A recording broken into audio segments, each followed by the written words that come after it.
When you talk about ISIL and their influence, one thing that former Vice President Cheney mentioned in that op-ed that was talked about before is the President's recent New Yorker interview, where he talked about how there's a big difference between Al-Qaeda Central, bin Laden having a network that's trying to launch attacks against U.S. homeland, and then you've got these splinter groups like an ISIL, or ISIS as some call it, that might not be able to launch terror attacks, but now people are saying, well, wait a second, maybe they can take over an Islamic State, and turn it into an Islamic State and launch attacks.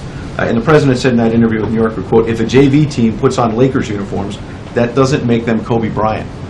Did the President misjudge the influence of some of these Al-Qaeda offshoots that maybe they could launch terror attacks against you? The President's been very clear, as have the senior members of his national security team, that our principal concern has been for some time those Al-Qaeda affiliates that have demonstrated that they pose, at least potentially, the most direct threat to the United States, our people, and our interests. That would obviously include AQAP, and it could potentially include ISIL. And so we have been very focused on these regional affiliates and the threat that they pose as core Al-Qaeda has been diminished. It was certainly the right thing to do to diminish core Al-Qaeda, to go after the central governing authority and decision makers who perpetrated a catastrophic attack against the United States on September 11th, 2001.